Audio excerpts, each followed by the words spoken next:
Chapter 1. The Dorm. Yentel smiled as she looked at the run-down dorm building.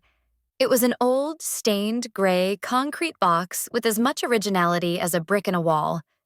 It had a door at the bottom, and each of the 3 floors had several rectangular, old, unwashed windows.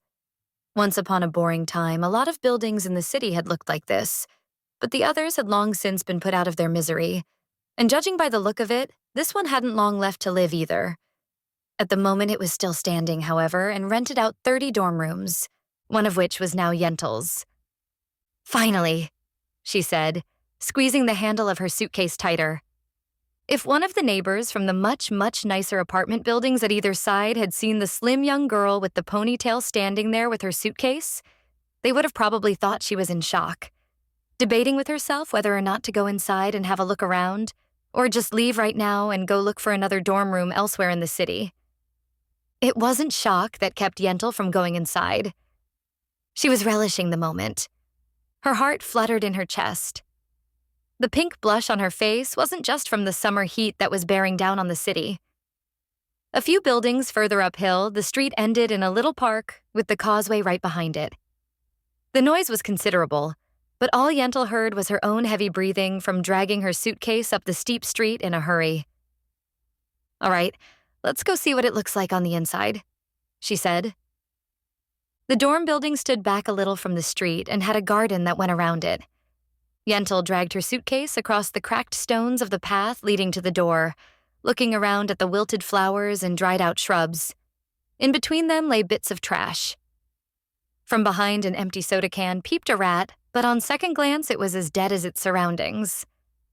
A dirty-looking pigeon flew up from the noise made by the wheels of Yentel's suitcase and made itself scarce. The front door stood wide open. The mailboxes in the entrance hall had been stuffed so full with advertising that they'd all suffocated and died. One of them had burst open in despair and spilled its contents all over the floor.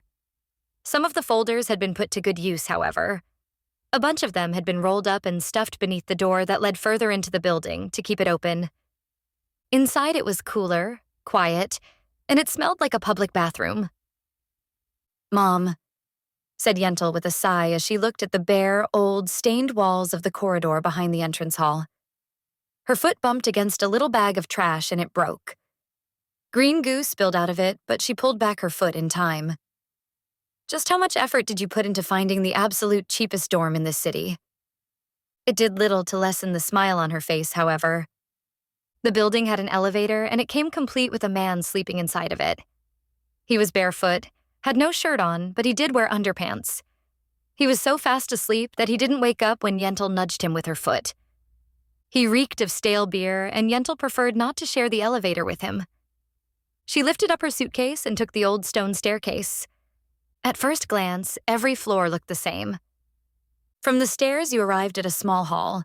Directly opposite the stairs was a large window overlooking the withered garden. On the left were 3 doors. One led to the toilets, another to the showers, and the third to a communal kitchen. On the right side stretched a long, windowless, dark corridor with doors on both sides. Those were the dorm rooms. Yentel didn't hear a sound on any of the floors, and she didn't see anyone. She wasn't entirely surprised by this. It was the start of summer vacation, after all. And while she had happily left home the day after graduating high school, she was sure there must be people who did actually enjoy being at home. It meant she'd probably have a quiet few months ahead of her. She didn't mind that. She didn't mind that at all. On the 3rd floor, her floor, the door to the kitchen stood ajar. Yentel pushed it open further to look inside. She saw that other than an eating area, there was also a small living room with a couple of dingy couches. She didn't see a refrigerator or stoves, but there was a part of the kitchen that she couldn't see from the doorway.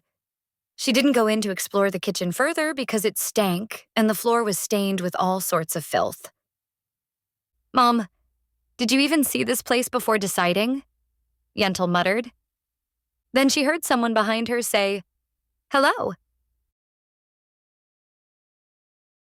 End of Chapter 1, Episode 1, Fast Friends. Dorming with Yentel is a serial written by Bjorn J.P. Peeters. Get the complete first episode of Dorming with Yentel on Amazon, Apple, Kobo, Barnes & Noble, Google Play, Spotify, or any of the other stores. Episodes are just $1 a piece and available as either ebook or audiobook. Thanks for listening and have a wonderful day.